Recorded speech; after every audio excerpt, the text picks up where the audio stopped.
Megan Hicks of I Run Far, and I'm here at the finish line of the 2016 Lake Sonoma 50 mile. I'm here with women's champion YiOu Wang.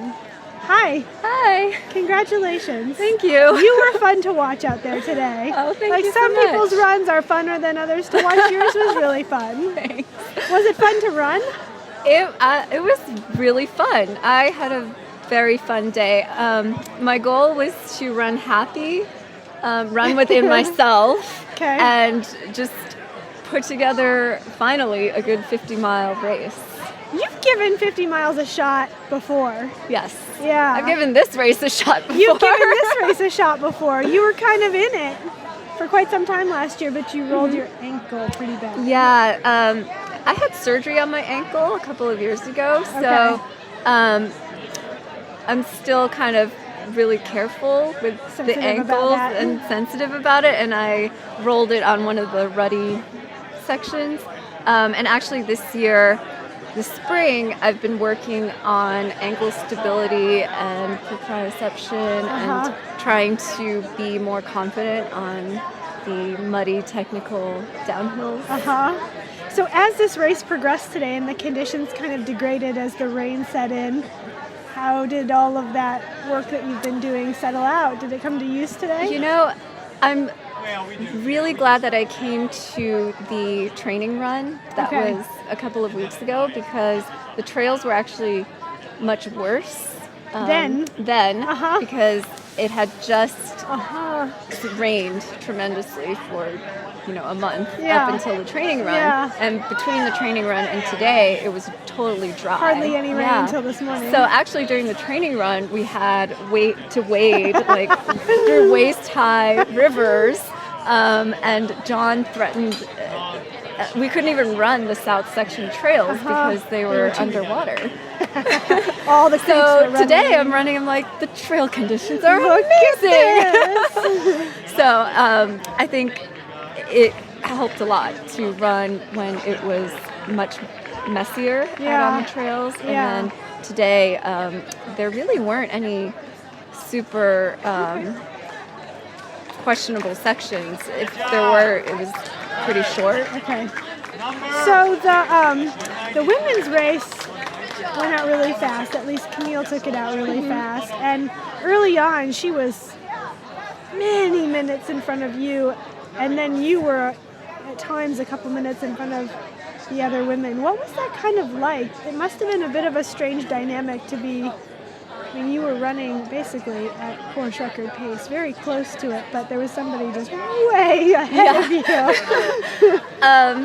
Well, my coach and I talked before the race about how we predicted that Camille would go out really fast. So it was sort of as anticipated. Yeah. So I knew that she was going to go out fast, and I also knew that I shouldn't go with her because I have to run my own race and run within myself. And with the humidity this morning, I just wanted to keep my effort level comfortable for as long as possible, and take the uphills super easy, and not at all go into the red until the final 5 miles. And so I thought a lot about how my legs were feeling and how my body was feeling and how I was breathing.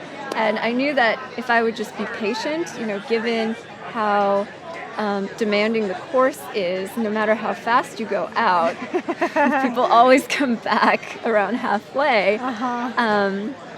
And I think I never saw Camille once we hit the trail section. I didn't see her basically until the turnaround. But people would tell me occasionally, they would start telling me, oh, she's 5 minutes ahead, and then 2 miles later, oh, she's 2 minutes ahead. So I figured I was making time on her.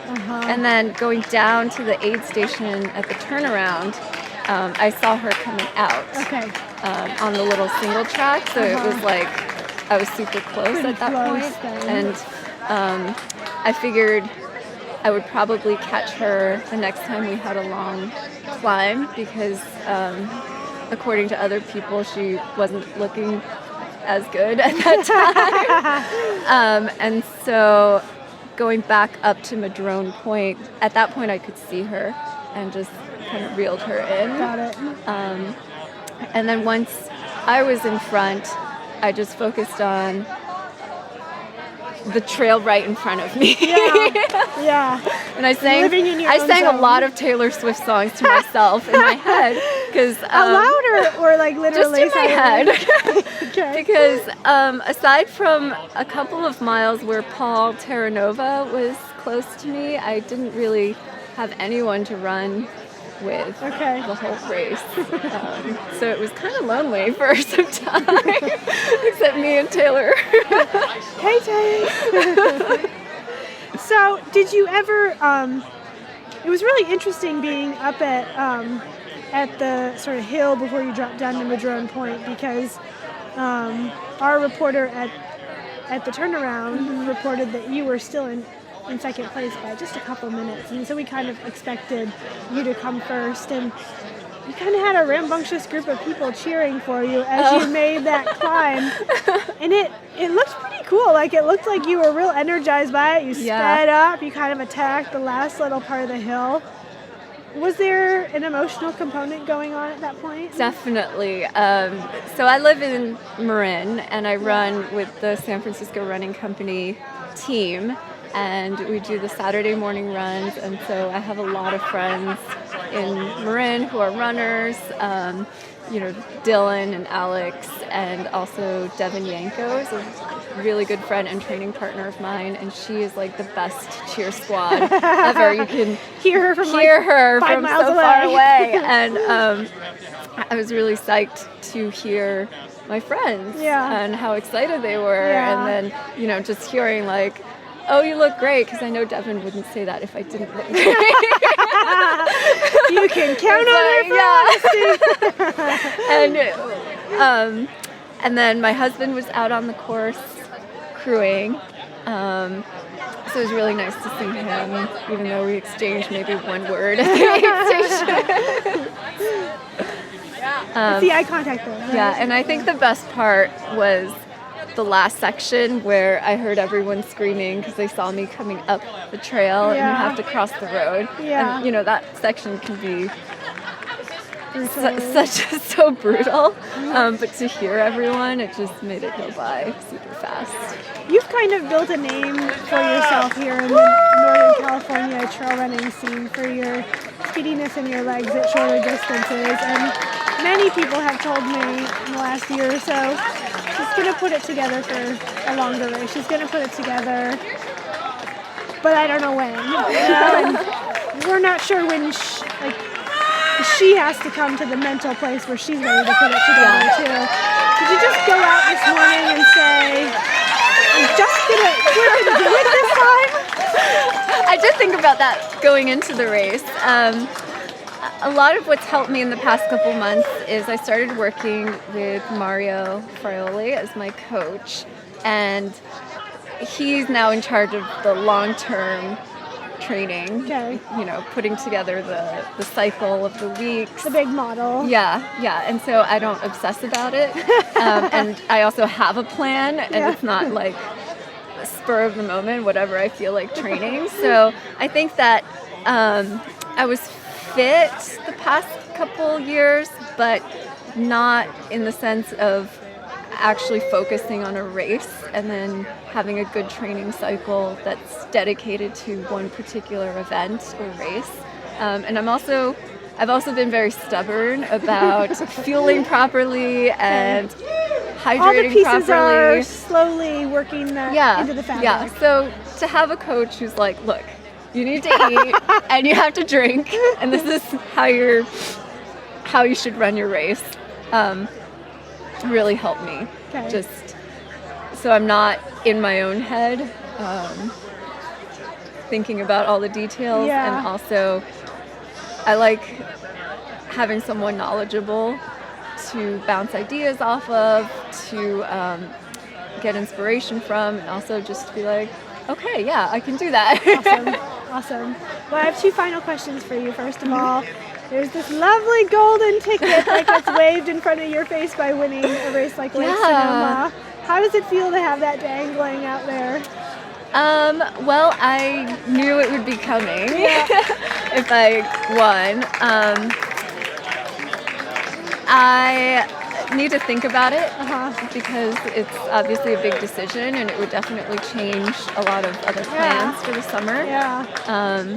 And I'm going to talk to some friends and other runners about it and see if it fits into what my overall goals are for the rest of the year and for life, I guess. Because it's not an easy decision for me. Yeah. What's a big deal? Yeah, it's huge. Yeah.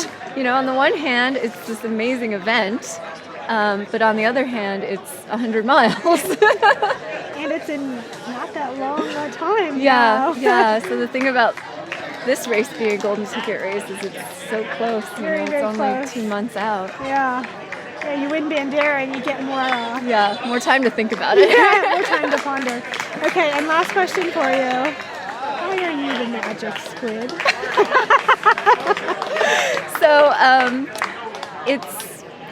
it actually has stuck around from when I was in high school. Okay. In art class, we were doing surrealist paintings, and I really liked squid and octopi, the cephalopods, because I they're... love that you pluralize octopi like in the right way. This is an English person. I like that. So I was really interested in cephalopods because they're intelligent. They have these really dexterous tentacles, and they're so interesting. You know, they're like the geniuses of the ocean. They solve puzzles. They escape. The vertebrateless, non-skeletal bearing geniuses of the ocean. Well, they solve problems. They escape from their tanks. They could squeeze through a hole like 1 inch wide. Loving this right now. So I really love them as animals, and they were probably my favorite animal. And so magic squid just kind of... Yeah, it came from, I had this drawing that I was doing, and then my friend said, and then I was stuck on what to put in it to make it surreal. And my friend said, well, why don't you just put squids all over it? So then I started... That's a great idea! Yeah. It's like, and maybe they're magic. Things are always magic when they're the intelligent creatures of the ocean. Yeah. Well, awesome. Congratulations to you, YiOu. you. It was a pleasure to watch you race today, and it's a pleasure to see you put together the 50-mile distance. Oh, I'm so psyched. Thank you so much. Yeah, and good luck in that golden ticket decision. That's a tough one. Thanks. I'm going to Tahiti, so I'll think about it there. Are you serious? Yes. Okay. It's our spring break. I'm a teacher. Go to Tahiti and think about it. That was one of the carrots for today too. It's like, if I have a good race, I will be so much happier in Tahiti. Hey, well, off to Tahiti for you then. Congrats again. Thank you.